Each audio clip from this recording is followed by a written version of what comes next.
These are the Dragons, the 5 multimillionaire investors on their way to the den.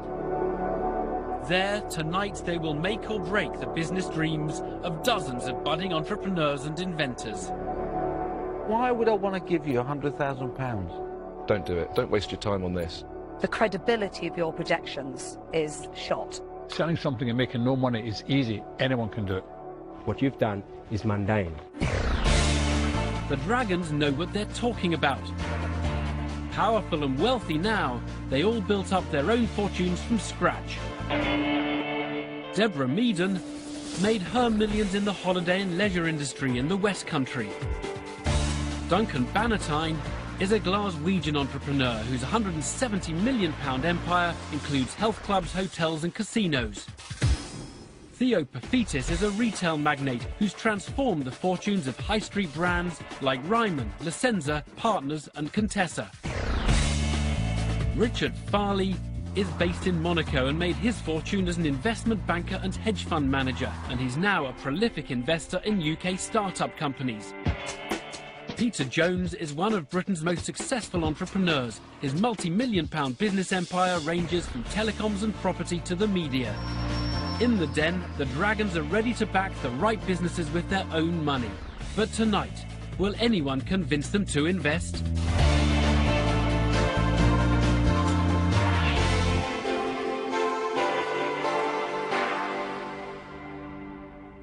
Here in the Dragon's Den, more cash-hungry entrepreneurs are nervously waiting to pitch to our multimillionaire investors. They all have business ideas and inventions they think could make their fortunes, but they need investment to move forward. The Dragons can give them that investment, but they're risking their own money, so only the most profitable ideas will succeed. Well, first up is former pub landlord Ian Softley from Somerset, who had security in mind when he started his business. Now he's hoping to secure a £200,000 investment.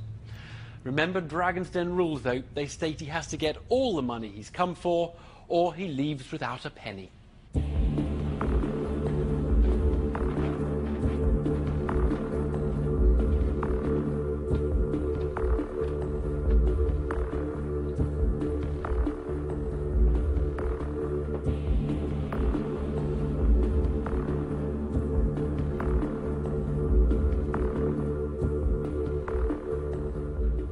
Hello, my name's Ian Softley. I'm looking for £200,000 for a 40% stake in the business. I'd like to introduce you to Step Lock. Step Lock is a unique replacement for the door bolt, which has been around in various forms for thousands of years. I'll just show you how it works. On, off. Very, very simple. If I show you on here now, you'll see even more simply how it works. This is a very, very basic mock-up of your front or your back door. Please excuse it. This is your door bolt. I'm sure we've all scubbed our knuckles on them a few times because they go out of shape, they go out of line, they don't work properly. This is your typical door chain. That works better. But in actual fact, neither of them work very well at all because they're only as strong as these two screws. And when some big nasty burglar wants to kick your door down, believe you me, they'll get past that. The step lock is now on. It doesn't fit to the door at all, so it doesn't destroy your door. It actually stops the door there. Now you might think that looks flimsy. It's actually based on the A-frame principle, which is one of the strongest things known to man.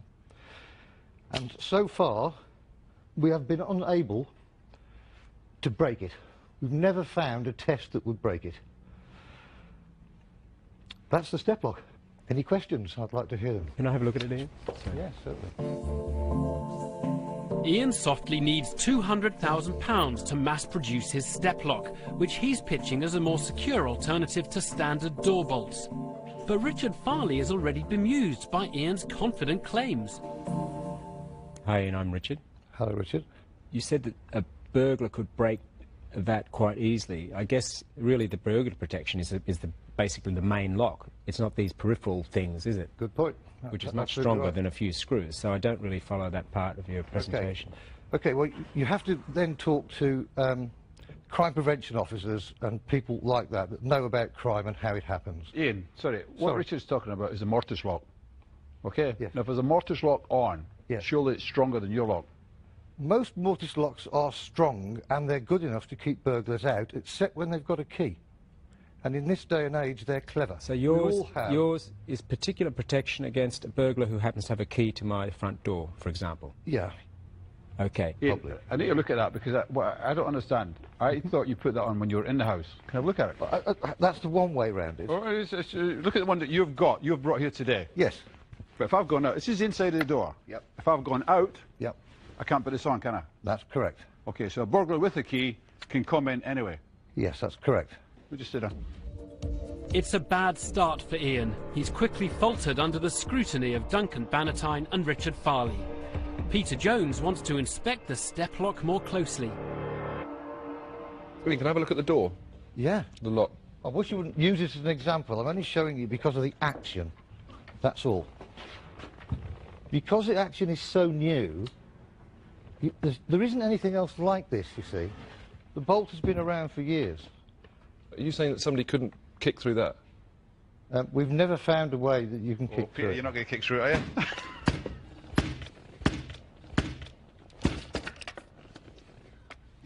Yeah, well, this is not a door. This is just an example of how the mechanism works. You must remember that It's only 3 punches. Yes, but this is just to show that action. And I've only got one screw in it as well. I did explain that So earlier. why didn't you bring something that we could test? Ian's rudimentary model has done him no favours. The dragons don't agree on much, but one thing that does unite them is their hatred of poor preparation. I can't invest in something like this. And £200,000, I think you've made a big fatal error there. You would have done far better to have said, look, I'm on a wing and a prayer. I want £10,000 today to give that a go. No, £200,000? To give it a go, we need to retool. We need to protect it for another 20 years, and I can do that. But Ian, it's... Don't do it. Don't waste your time on this. I can't invest, so I'm out. Ian has lost his first dragon. Duncan Bannatyne isn't going to let the matter lie either. Why didn't you bring us a well-fitted, well-made small door as an example instead of that one? I haven't had time to get one made. I got let down by the first carpenter that I ordered. How long have you been involved in this thing here, this invention? I've Tell been us the involved with story. it for 20 years. 20 years, and you couldn't get a proper door frame up in 20 years. Okay. I mean, I know it's problems getting a carpenter, but it's not that bad. It's actually been on the shelf since 1992. You haven't looked at this project for 15 years? Every now and again, I've picked it up. That actual one that's on there has been on about 7 front doors of mine since 1991/2. So I mean, it's not an ideal situation that I find myself in. I appreciate that. It's an extraordinary twist. Ian's revealed he's been working with the step lock since the early 90s. An astonished Theopophetus wants to know more. Just spend a minute telling us about Ian. OK, let me tell you how I bumped into step lock, if I may, and then I'll explain who I am. We sold about 40,000 of them in 1991. And we sold them for £9.99. And would you believe it, we sold and trusted 26,000 of those went to an agent in Scotland who was selling them off the page. And then he went bust on us. And that's why it's never been seen for the last 15 years. Did you sue him? We did everything that we possibly could, and we traced him down to a house in Essex. Surely you went to Essex, you knocked on his door and says, please can I have my 20 A-frames back? You couldn't get in because he had one of these. There was nobody One of there. these on his door. There was nobody there. The dragon's momentary sympathy for Ian's plight has evaporated fast. Duncan Bannatyne has heard enough. The fact is that the more bolts you put on your door, the more a burglar's like to come through the window. And what a burglar likes to do is to ensure his escape route. Absolutely true. Okay? This won't stop a burglar getting out. It might stop him getting in, but it won't stop him getting out, because he just has to do that and he's out the door. It won't stop you getting out. No, it won't. That's right. So what householders should do, if they don't want to be burglars, fit a mortise lock, go out, turn the key, put it in their pocket, and carry on with their business. And that will stop it, not this. So this is obsolete. I don't think you would ever sell any of these now. So I'm not going to invest, and so I'm out. Okay, thanks for listening. Only 3 dragons are still in. Can Ian salvage his investment bid and persuade any of them to back him? I don't think you have enough faith in that product, and you haven't had enough vision, forethought, confidence, planning, all of the things that I would be looking for when I want to invest in somebody and their product. So I'm afraid for that reason I'm out. Let me tell you where I am. Right, you've come in asking for £200,000, a ridiculous figure, because actually you've got enough to go around showing people to see if you can get some orders. You've got stuff that's actually working prototypes. You don't have to tool up straight away. You can try and get some orders. You can work out your lead time, where you can have them manufactured. You can do all that for very little money. So there's no investment opportunity for me. Take the advice, and I'm out. Now only Richard Farley stands between Ian and imminent expulsion from the den. Yeah, and that just leaves me. £200,000 is way too much to throw at something like this just to find out. But what you could do, if you're really keen to find out about this, is to go off to one of the people who manufacture these things and say, listen, I've got this idea, I've got it patented. Do you want to sell them? Just give me, 50p for each one you sell. They know better than anybody whether this will work. So go to one of them and just license it to them. They will tell you straight away if it's any good and if your patent's worth anything. Okay. But for us, it's not worth putting in 200 grand to find out, so I'm out as well. That makes all of us. And thank you for coming in. Thank you. It's all over for Ian. From the very beginning, he just couldn't convince the dragons his step lock had potential.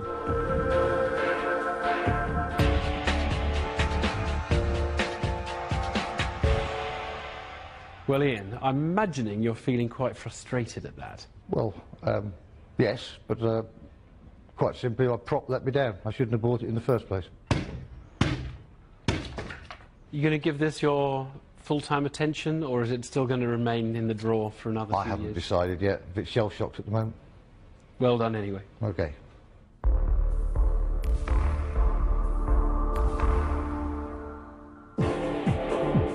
All the entrepreneurs who enter the den are passionate about their own ideas. Sadly, very few manage to inspire the same level of enthusiasm in the dragons. Next into the den was Welsh joiner Andrew Peters, who wanted £100,000 to develop his eye-catching phony box. The phony box is a full-size wooden replica of the classic British red telephone box. You put it anywhere that a full-size cast-iron original can't be placed. As soon as the covers came off, Deborah Meaden had a question. What are they for? Everyone who comes into London, the first thing they want to do is photograph the London Red bus and the phone box. They might want to photograph it. I'm not sure they want to take one home with them. I've had inquiries, one was going to be converted into a fish tank. People want to use them as outside toilet. The dragons felt obliged to try it for size. Deborah, you're in first. Definitely 5 dragons in a phone box. Will it shut?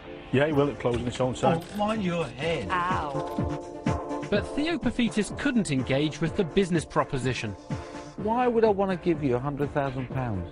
There's a big, big market out there, and it's an untapped market. It's a phony product, but it's not a phony business. You got us there, right?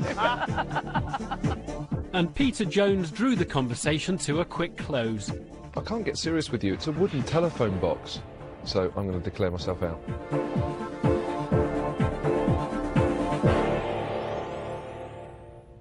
The dragons are always looking for great money-making inventions. But will they think 21-year-old Roger Hines' business idea is worth an investment of £85,000?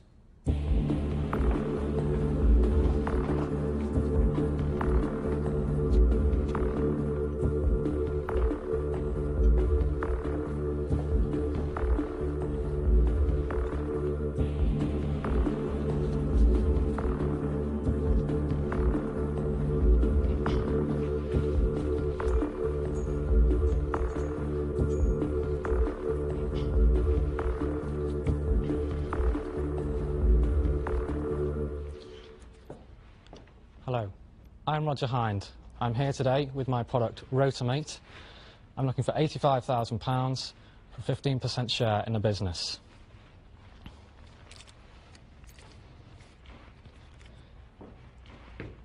I think you'd agree, an umbrella with no covering is absolutely useless.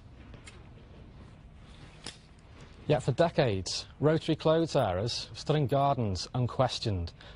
Just one of 4 UK clothes airer manufacturers is currently selling over 400,000 units per year, with millions of people every year leaving their washing to the mercy of the British weather, which is where my product comes in, Rotomate. It is a purpose-built, designed rotary clothes airer which embodies a protective cover. 3 panels are attached to the tips of the arms. At the centre, each has a Velcro fastening and a concealed weight, forming a taut funnel lining that diverts rain away from the line and to the centre. I have won repeat orders from the UK's leading independent DIY store and from its main regional rival. And this week I've finalised an agreement with a wholesaler that furthers that retailing capability from regional to national. I'm now at the stage where my business is poised to reap huge rewards from a strong onward push. Thank you. I will now try to answer your questions. Roger Hind's confidence in his Rotomate shines through his pitch for £85,000 of investment for a 15% stake in his business. But Theo Paphitis is curious about the appeal of the laundry sector to such a young entrepreneur. How did you get involved in this? How did I come up with this idea? You're 21. How much washing do you do? Look, I'm fortunate. You know, my mum normally does the washing for me. But to get to the point, how did I come up with the idea? Mum had put the washing out and she'd gone to work and I was 17 and she said, just do me a favour, if it rains, bring it in. And I didn't bring the washing in, and you can tell the inevitable happened. The washing got soaked. It was at that point I thought there's a problem there, and I thought there has to be a solution, if not for my own sake so I don't get told off again, for the sake of everybody else out there. That's why I came up with the idea. Right, and then you just decided to design it, patent it? I decided to employ a patent attorney, and that patent attorney has, with me, applied for a European patent, which he insists that it's imminent this year. Right, and tell me about the orders that you had from a large DIY. OK. Have you got a further order from them? I do. I have a purchase order with me, which can be provided to yourselves for 1,000 units. Roger's giving an impressive account of his product development. Duncan Bannatyne wants to pick up on where he's got to in actual sales. So how many have you sold? To date, I have sold 550 units. OK, and what price are you selling them at? The wholesale price, from me to a wholesaler, is £11. However, they've been selling on the internet as well, at £24.95. The cost per unit is £7. Roger's margins seem healthy enough, but Deborah Meaden wants to know, does the business have the potential to deliver profits for an investor? Can you tell me what your business plan says in terms of financial numbers? What are you expecting over this year, next year, year after? OK. For this year, I'm expecting to hit 8,000 sales. So you're going to make about £32,000 profit? That's correct. OK. For the following year, 2008, I anticipate 50,000 unit sales.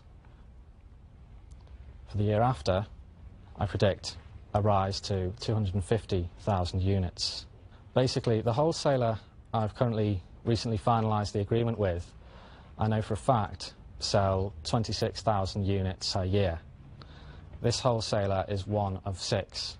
I intend to speak to the other wholesalers and make more deals to see national distribution. Roger's outlined ambitious growth plans for the Rotomate. Richard Farley is intrigued. Can I just have a quick look at it? Of course. So the water doesn't come through here? This space is through here? No, it doesn't. And if it's windy and wet at the same time, does the water come through? Windy and wet at the same time? No, it doesn't. And are you paying yourself a salary out of the business? Currently, no. I've tried to incur as little cost as possible. Does the business have a lot of debt? It doesn't, no. Let me just give you something to think about. I'd be, you know, obviously a few more questions to ask, but at this point I'd be tempted to offer you sort of half the money for about, you know, the percentage you're talking about, so 15%, something like that. So just to let the others know, that's what I'm thinking. Richard Farley has surprised his rival dragons with a slightly vague and very early offer, but it's only for half of the money Roger needs. Can he persuade one of the 4 remaining dragons to make up the rest? I'm not as excited as some of the other dragons, particularly Richard. As you mentioned, there's about 400,000 clotheslines in the UK sold each year. That's from one of the 4 UK manufacturers. What's their percentage market share? 90%? No, it'd be a quarter, because if one sells nearly 400,000 a year, then for them to stay in business, the others, they must have to compete fiercely. They must be selling a significant amount, as in hundreds of thousands. But that's where there's a certain flaw there. Don't make an assumption that if one manufacturer is selling 400,000, it's very unusual to find that 4 of the main manufacturers will all be vying at market share at 25% each. I don't think the sales will get anything like the volume that you think, so I'm out. It's an abrupt setback for Roger. His lack of marketing nous has driven Peter Jones away from a deal. Deborah Meaden is a marketing expert. Has Roger alienated her as well? I'm slightly disappointed that you don't understand the size of the market. The credibility of your projections is, as far as I'm concerned, shot. But I'm actually going to make you an offer, because I like the product, but I want 20%. Because I think a lot of work needs to be done to get this out there. So I would match Deborah's offer there. Hey, I think we've got 2 other dragons still left. Yeah, well, let's just get what's the offer that's on the table. I thought you got 2. You're at 15%, she's at 20. I said around 15%. Around? Why don't you relax for a second? Oh, right. Okay, let's just talk to... So, you would have a matching pair, right? Obviously the other dragons are not out, so you want to speak to them. But Richard in one fell swoop has just taken another 5% off you. There'd have to be some talk about, you know, your salary and all that sort of stuff. But that's the offer that's on the table from the 2 of us. Roger has now been offered the full £85,000, but Peter Jones and Richard Farley have clashed over Richard matching Deborah Meaden's equity demand. Theo Paphitis and Duncan Bannatyne are still in. Will either of them rival the 40% being asked for? I think that the offer that's been made to you by Deborah and Richard is a very, very good offer. I wouldn't offer that amount, so I'm not going to make you an offer, so I'm out. I don't believe it's an investable opportunity for me, because the product hasn't got the market that I think you envisage.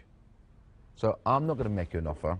So you have got those 2 offers, but I think you need to really reconsider and reevaluate your position for a new So what Theo's saying investment.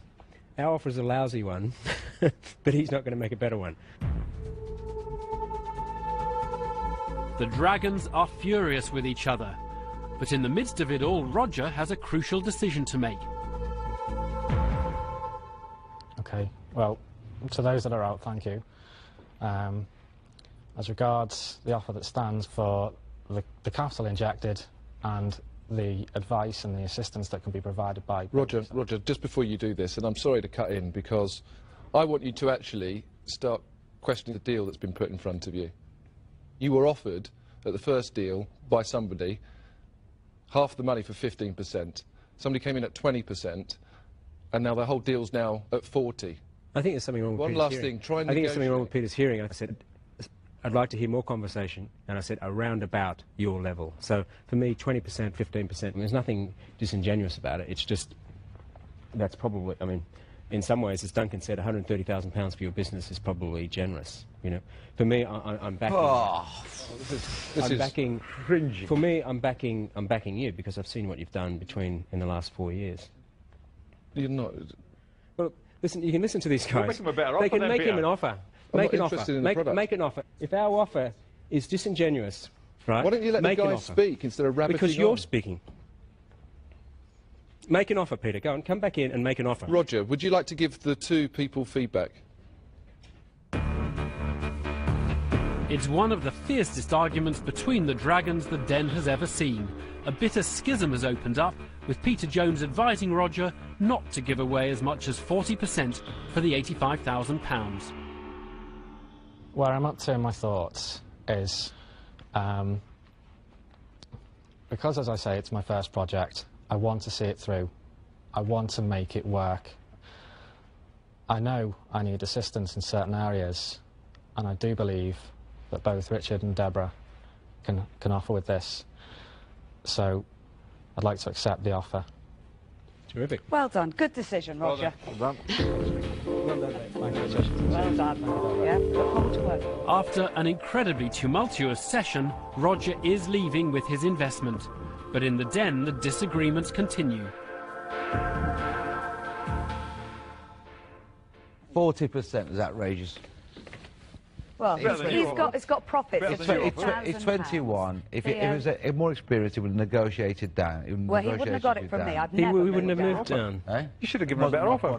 Wasn't a product I want to get involved in. But if it's not your Just product, like you can't... Well, you can't have it both criticise ways. them for what You they're can't offering. say it's not worth Put your money where your mouth is. That's the whole name of the game. 21. Come on. No, I'll definitely say well done. But I hope it works for him.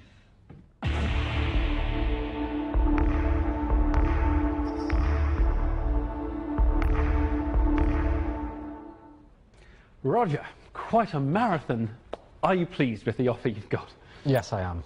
Not only the cash, but certainly the advice is very useful. Was there any point at which you would have turned that offer down while all the bickering was going on? Why don't you let the Make an guys offer. speak instead of rabbiting Because you're on? speaking.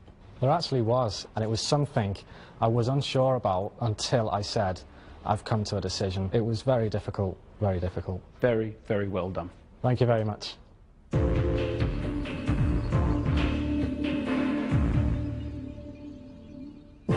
The entrepreneurs who are asking the dragons to back them with their own money are all convinced their ideas could make them millions. Debbie Orme wanted to console bereaved pet owners with her Goodbye My Pet complete burial packs, and she needed £50,000 of investment to go global with her business. The idea came about from talking to a mother who couldn't find a suitable container to bury her son's hamster in. The little one is £10.99, that's £14.99, that's £19.99, that's £29.99. Deborah Meaden went straight in for the kill. What's the alternative at vet? Because they do provide cardboard boxes. Yes, they do. How much do those cost? They actually put that price into the euthanasia package. So, in other words, it costs nothing at the moment. Theo Paphitis spotted a huge potential flaw in the business.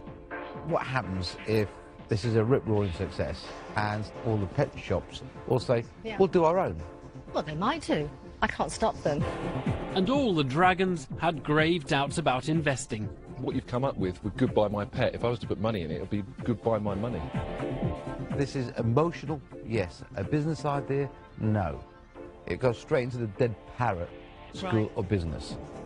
I too am out. Next up were brothers Richard and Stephen Bean. They tried a spot of regression therapy out on the dragons in an attempt to secure an £80,000 investment for franchising out their Teddy Tennis Training Academy. So, dragons, I'd like you to imagine you're 4 years old, you're halfway through a Teddy tennis lesson, and you're about to be introduced into your next game. So, as you can see, Club Cadets, you get the racket low and you swing to here. And if you're really clever, you can even hear the sound of a ball being hit. Thank you. Right. Thank you, dragons. Their training programme for toddlers momentarily soothed the dragons. But ever-alert former tennis pro Peter Jones was soon querying the quality of coaching that would be on offer. What level have you played up to in tennis? I'm an LTA qualified licensed coach, but I think that the best people for teaching Teddy tennis are enthusiastic, sort of arty people, drama school teachers, young people who are very enthusiastic with this age group. The dragons quickly found fault with that approach. I think with you doing it, it's a method to teach children to play tennis. I think take you out of it and just put anybody who's got an interest in drama or children, then what we're saying is a way of keeping children amused for a period of time. And Richard Farley fired a volley of criticism at the business. You could replicate this at a fraction of the cost, and you are really charging a hell of a lot. You know, you're trying to milk it beyond belief. So I can't get involved. I am out. So far tonight, the Dragons have backed just one enterprising young businessman. Will any of these entrepreneurs persuade the multimillionaire investors to part with their cash? I don't often get annoyed by business presentations, but I find this quite annoying. It cannot be environmentally economic to bus people out to India. There's nothing there to invest in. So I want to tell you where I am, and I'm out. After working for the leading brand in wind-up radios, Vivian Blick from Gloucester decided to go it alone. But his business now needs £200,000 of the Dragon's money for research into a new product.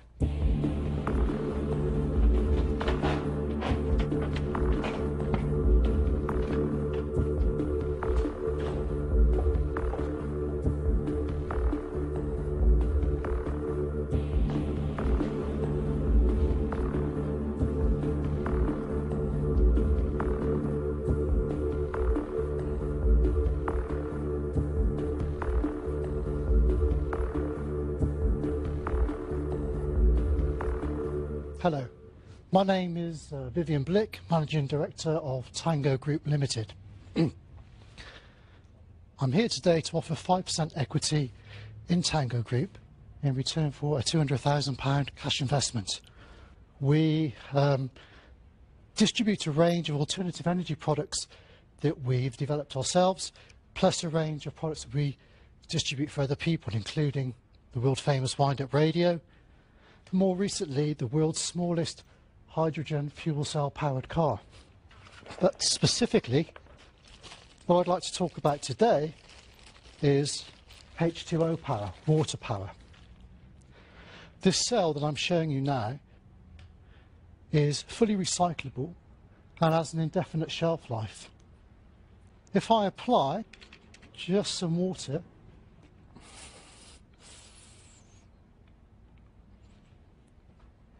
I can immediately activate the cell,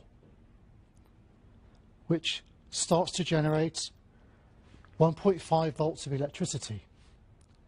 This electricity can be applied to a range of low power, low energy devices, such as the devices you can see here, a range of clocks and calculators that we presently manufacture and distribute.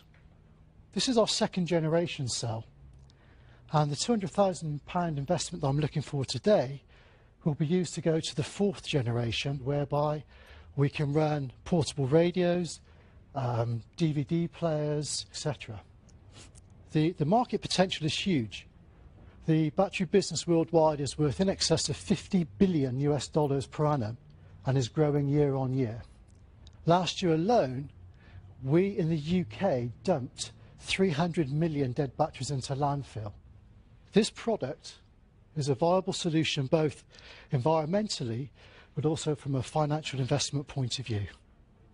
Thank you very much for your attention. I hope you found that interesting, and I'd be happy to take any questions. It's a bold entrepreneur who asks the Dragons for £200,000 in return for just 5% equity. But that's how confident Vivian Blick is in the potential of this water-powered battery. Peter Jones is quick to begin his questioning. Vivian, hi. A staggeringly high valuation, 3.8 million. What's in your business today? What's it done? How long has it been going? Started the business right at the end of 2003. Year one sales would be around £750,000. About £300,000 gross profit with a net loss filed of about £24,000 from memory.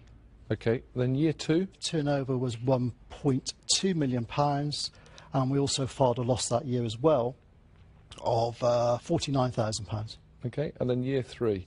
We show a 1.6 million turnover, 600,000 gross profit, and there is a net profit which we're not willing to disclose just at the moment because we're still working through those final numbers. And what's that net profit likely to be? It will be 6 digits. So it'll be 100k at least? In that ballpark, yeah. Vivian sounds confident that his high turnover is about to translate into net profits, which is key for potential investors. And Deborah Meaden has often said she'd like to make a green investment.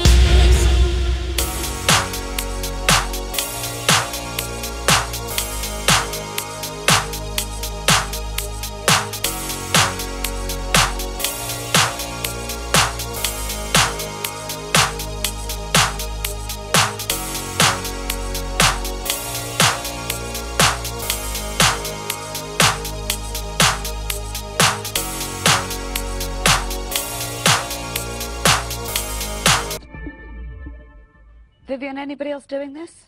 No. Using this technology? No. To be straight and accurate, we have licensed this technology from an existing patent, and we have a 5-year license. We now see, and we have the opportunity to take the existing cell and really improve upon it and take it to a point where we can offer much greater energy density. OK, I'm a little bit more confused now. Do you or do you not own the technology? We do not own the technology. We have a 5-year license to use the existing technology. This development phase will be used to create a leapfrog of the existing technology, and we will own that outright as our own patent and our own technology and brand. And how sure are you that that does not infringe the original patent? That's a very good question.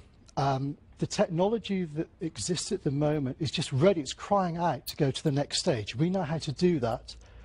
The inventor in China is not willing to invest. I've tried to do joint ventures, but that's not of interest to him.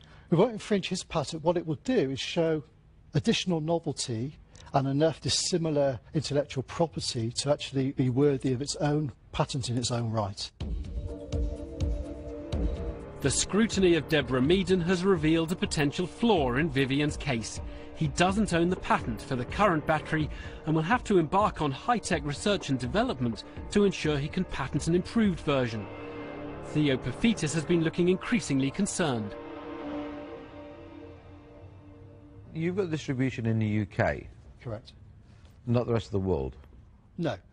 We're not exclusive in the UK, but we have a technology license to use the technology in the products that we develop, but there is nothing stopping the inventor also granting a license to somebody else to use the technology. We have a license to use this technology to build our own products. And so you have no exclusivity for the import of the H12 product, and you have no exclusivity for the license. What's unique about your company that's valued at £4 million compared to other distribution companies that turn over the same level? Okay. We're basically in a trading operation with alternative energy products. Don't forget, we've sold 100,000 of these products so far over the last two and a bit years. A company that's heading for a £2 million turnover this year, with or without exclusive rights. My thinking is, imagine where we could go if we have our own patent on the H2O technology. And sometimes nobody's knocking the product or your ability to sell them. What we're knocking is the profit. And you keep talking about turnover. But if the turnover doesn't produce a decent profit, then it is pointless. Sure. Selling something and making no money is easy. Anyone can do it. Vivian is valiantly arguing his corner, but the Dragons are picking holes in his pitch. Richard Farley specialises in high-tech investments. Will he spot more potential than his rivals? How does that compare to an ordinary battery that I buy? It's a different characteristic. It's an interesting question. A typical AA-type battery has a different characteristic. So I can't, products that use an existing AA battery, I can't take one of yours and whack it in instead? No. That's exactly why, at the moment, we have a unique connection system to stop people doing that and stop being disappointed. Right. And because the power it's a trickle, basically, at the moment. Exactly right. So you're, on the one hand, what you're doing is slightly mundane because you're sourcing products from China and selling them.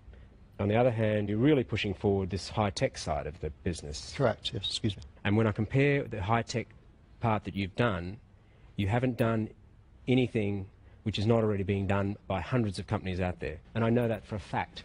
Absolutely. Your valuation of £4 million, I mean, I've seen universities doing this where the valuations are in the hundreds of thousands of pounds. Okay. Your valuation of £4 million, which technology which you don't yet have, which you're promising to develop or hoping to develop, and your ambition is only to do really gimmicky products. Vivian's been heavily criticised by Richard Farley, and Theo Paphitis has heard enough. Vivian, you've got what looks like a good distribution business. You're waving a carrot under our nose that the reason you're putting this ridiculous valuation on is that you might be able to develop a water fuel cell that's stronger and has got more use and more power. And for that, you want me to give you a valuation of £4 million on that potential. That just can't possibly make sense to anybody. It's not viable. And that's the reason why I'm out. Vivian, the single thing I can say is crazy valuation. crazy valuation. Can't even attempt to attack that. So for that reason, I'm out. Vivian's in real trouble. The deal he's offered the Dragons has angered two of them to the point of walking away from further negotiations. Richard Farley is ready to have his say. I don't often get annoyed by business presentations, but I find this quite annoying because I know that you are pulling the wool over our eyes. I know that.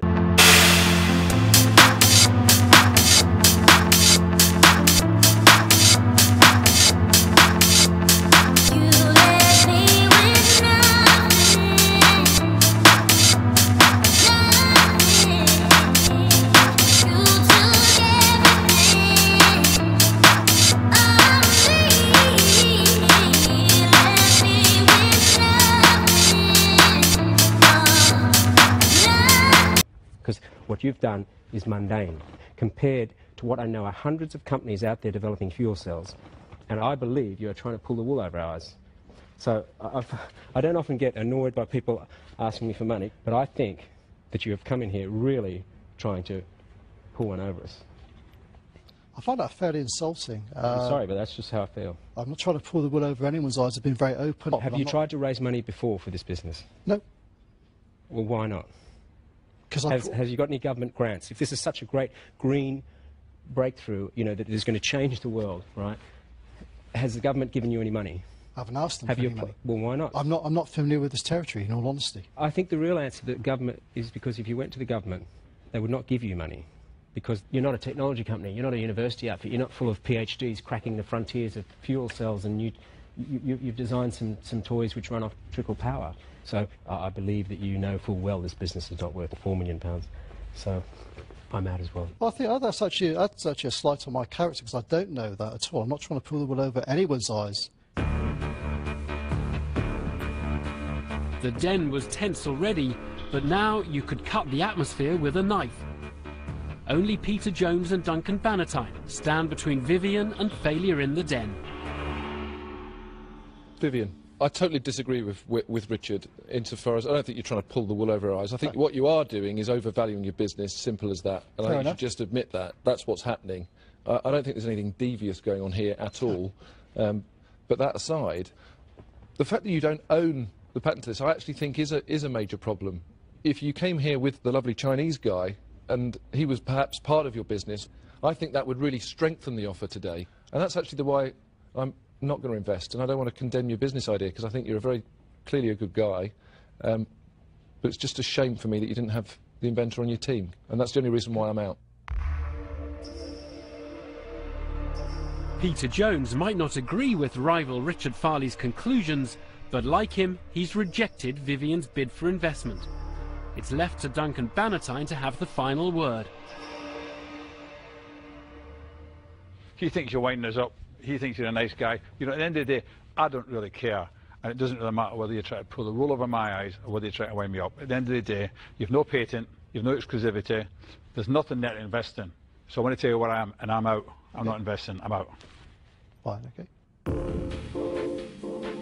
It's been a gruelling session for Vivian in the den, and he leaves bruised by his encounter with the Dragons.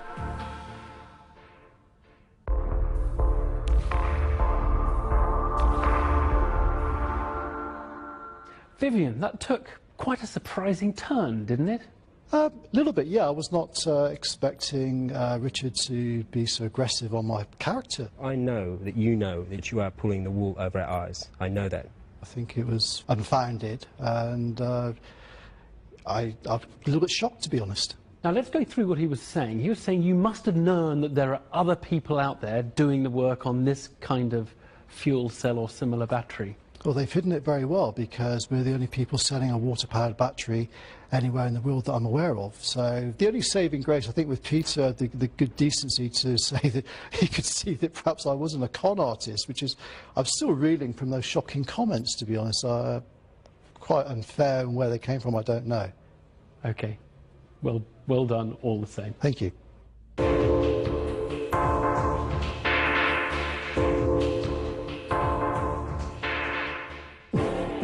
The Dragons never have any idea who's going to climb the steep stairs into the den next, or what they'll be pitching. Londoner Prem Singh wanted £150,000 investment for his medical tourism business, Med de Tour, and came with some bold claims to bolster his bid. Our company offers hope and joy to millions of people across the world who are looking for affordable, world-standard medical treatments. And we do this by sending them to hospitals in India. The most attractive reason why people would come to India is the cost savings. Cardiac treatments that cost £20,000 here can be done for £5,000–6,000 in India. But Peter Jones was worried that in this business, reducing costs by increasing volume isn't necessarily a selling point. How many can they do a day? The orthopedic doctor, he does something like 45 hip replacements a day. 45 a day? I know. That would worry. I think anybody that wants a hip replacement, he's doing 45 in a day anyway. Deborah Meaden was more concerned with carbon footprints than faulty hip joints. It cannot be environmentally economic to bus people out from the UK across to India for operations and then back again. And Theo Paphitis speedily kicked the whole idea into touch. You know, you're painting a picture of some form of sushi medicine, where everyone's on a conveyor belt and you stick a hip in, like making action men. You're frightening me. And for those reasons, I'm out.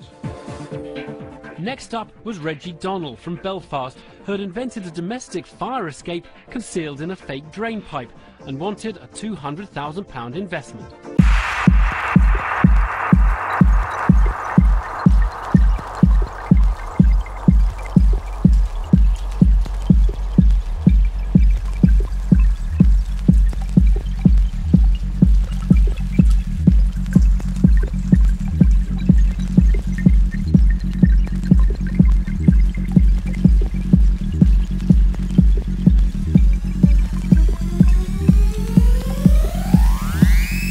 If this is bolted onto the outside of your house, you simply reach out and take off this release cap. And what happens to this rather innocuous looking rainwater pipe is that it springs out into a rigid aluminium ladder. Peter Jones was alarmed by the answer to his first question. How much is it? We expect the retail price will be £495. £495? That got all the other dragons fired up. You're saying it's £500 per room and you'd like to put it in multiple rooms. People aren't going to pay it. If I had £1,000, what would I do? I would spend it on my hardwired fire alarm system before I installed 2 of those on the outside of my house. Reggie's chances of investment quickly went up in smoke. Perfect thing, isn't it, for a burglar to use? I can't invest in something like this, so I'm going to declare myself out.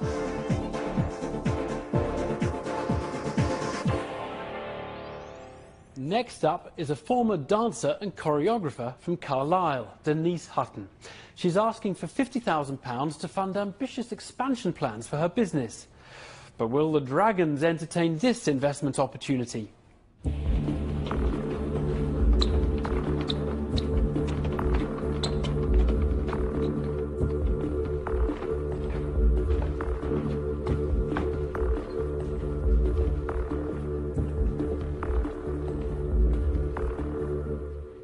Hi, my name's Denise Hutton and my business is Razzmatazz Theatre Schools, and today I'm pitching for £50,000 for 25% of the business.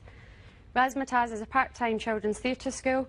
We teach the kids dance, drama and singing and aim to develop their confidence, improve their health and fitness and provide a safe and secure resource for parents. Today the kids are going to sing for you, and Midden has wrote this song. It's a Razzmatazz jingle. She's only 8 years old, so we're going to do it for you now.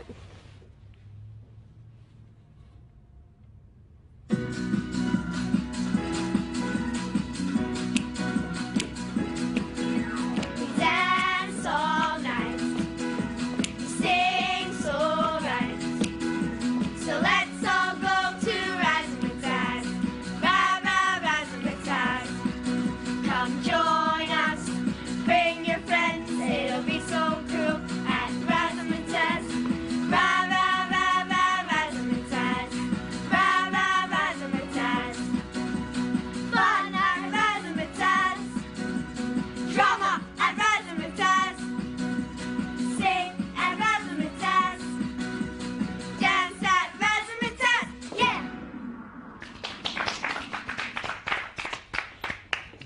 Razzmatazz was established in 2000 in Cumbria. I branched out into the north of England and into Scotland. At the end of 2005, I franchised the business, and in 2006 we successfully launched 2 in Glasgow, 2 in Edinburgh and 1 in South Cumbria, with Derby launching in February of this year and other locations in the pipeline. The franchisees pay a one-off fee for their territory and a 10% management fee thereafter. The kids attend Razzmatazz once a week for 3 hours a week, paying a maximum of £5 an hour. There's 25 in each class, which is 75 per school.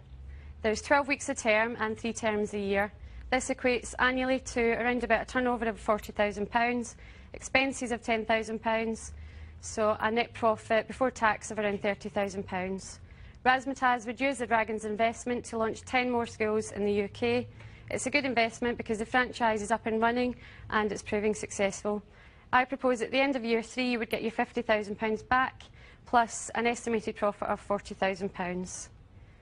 I'm going to ask the kids to leave the den now, and so we can carry on our discussion. Thank you. Denise Hutton's entertaining pitch has cajoled a rare smile from at least some of the dragons. But can she tempt any of them to part with a £50,000 investment for a 25% stake in her theatre schools? Denise, hi, I'm Theo. Wow. Hi. That was spectacular. Bit different. How many schools in total now? There's 10 in total now. How many schools do you actually own? 4. The other 6 Yeah. are franchise? Yeah. And the master plan is? Year 1 to set up 10 more schools in the UK and 10 cities in the UK, and then reinvest the money to set up 10 more, reinvest the money to set up 20 more. So up to 50 over 3 years? Yeah. Okay. Empty room, filled it up, talk is cheap, listen up, I don't know where we went wrong, but I feel I'm shaking these walls, yeah, nothing safe, gotta take cover, still of love, we just make glitter, running and running, yeah, we got off track, now we under attack.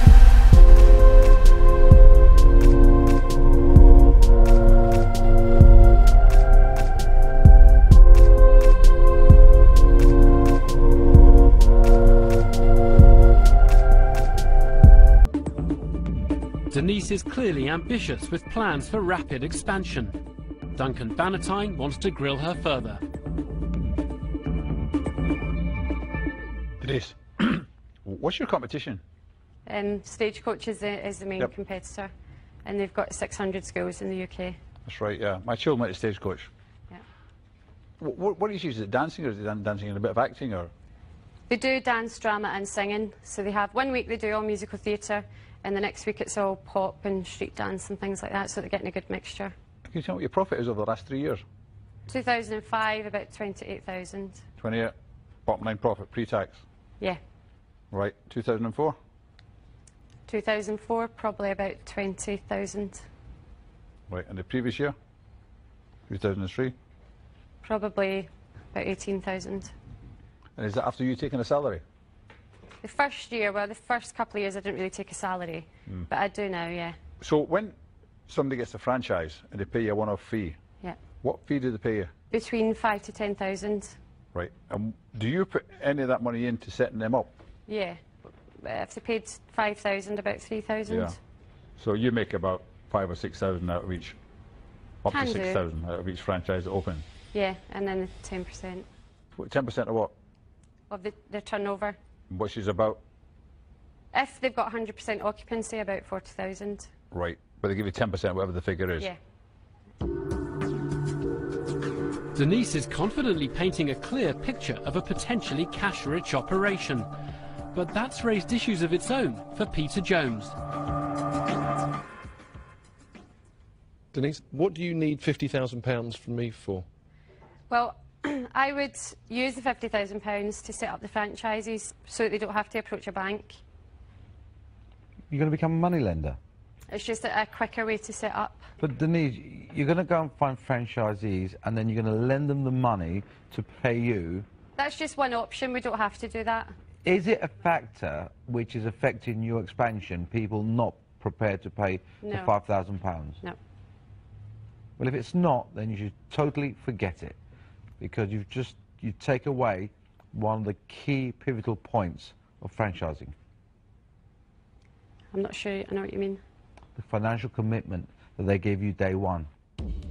Suddenly, Denise is in real trouble, her composure crumbling under the disapproval of Theo Paphitis. Deborah Meaden suspects that Denise's ambition isn't matched by her business acumen. Have you actually decided what you need £50,000 for? We obviously need We to can spend market. it. Please don't tell me you could spend that £50,000 somewhere else. No, we need to advertise for more franchises, so we'd use it for marketing and things. Oh, so either you could spend it to get those 10 franchises in, but if we think that's a bad idea, then maybe we could spend the money on advertising. Well, you wouldn't spend that kind of money on advertising, no. Denise, I might be reaching a decision here. My worry is that you're not clear on your destiny. That's why I've come here today, though, because you've obviously got so much experience. It was for... Well, it's not an advice bureau. No, and we're not here to run your business for you. So I'm really sorry, Denise, but I'm out. Yeah. Denise has lost her first dragon. Will any of the other dragons see a clearer opportunity in Razzmatazz? Denise, you need to get a very clear understanding of your vision and where you're going. I'm investing in you, and then you're saying, actually, Peter, you're not. What you're really doing is, I'm now sitting here as Denise the bank. I'm going to take your money and loan your money to another 50 people that you don't even know who I'm talking to. No, I understand what you're saying. I'm going to decline the offer. I'm going to say I'm out. Now, Deborah Meaden and Peter Jones have both lost confidence in Denise and pulled out. Richard Farley has been listening intently. Denise, I think you've given a very good presentation today. I love the kids in here and I love their performance. The only thing I don't like for an investor is just that there's a very big competitor there called Stagecoach. Surely they were at my level at one point as well.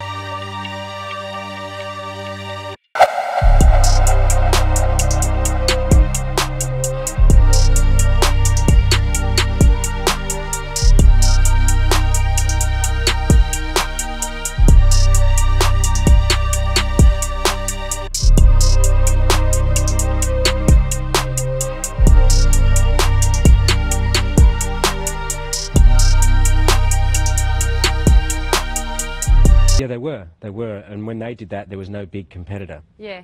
For me as an investor, I don't see the return, so I'm going to say I'm out as well. Okay. Thanks. You're looking at me. Yeah. You're looking at someone who's very disappointed. Okay. I do think you need to stop and think about how you're going to do this. Okay. I don't think you need the money if you go down the proper franchising route, because that generates income. So, on that basis, it's not an investment for me. So I too am out now. Yeah. 4 dragons are now out, and Denise's chances of securing the £50,000 investment are hanging by a thread. Duncan Bannatyne is the only one left in, and since his initial grilling, he hasn't said a word. Denise. I think you do a lot of things wrong. But I know Stagecoach very well, not just as a theatre school, but as a company, because I invested in them. And when I sold my investment, I did very well. And I know how it works. And I think with your enthusiasm, you could possibly build the second Stagecoach. So on that basis, if what you said is correct, your last set of accounts, audited accounts, show a profit of £28,000 pre-tax, then I want to invest. And I'll invest at the level you've asked, if you want me to. Yeah, I want you to. Okay. It's a done deal then. We got a deal. Wow. Okay. Thank you. Well done. It's an extraordinary moment. Denise has secured her investment for the precise amount of equity she was offering, and she walks away with an extremely knowledgeable new business partner to boot. Well done, mate. Thank you. First time I think a deal's been done without any haggling. I just couldn't. How could you haggle? She wanted 50,000 for 25%. She's got a fantastic little business. How could I haggle? Yeah. It's a great little business.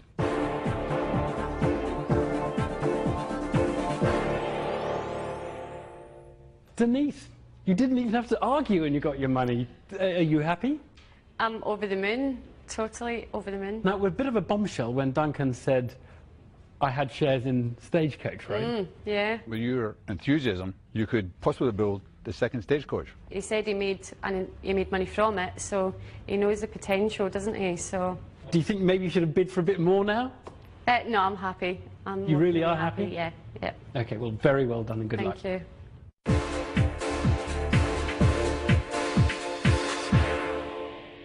Next time on Dragon's Den. What you brought in is a box made of MDF, and you're valuing it at £500,000. If you don't know, say, I don't know. I don't know. I actually think that adds a danger. Okay. And I don't think that's clever. To see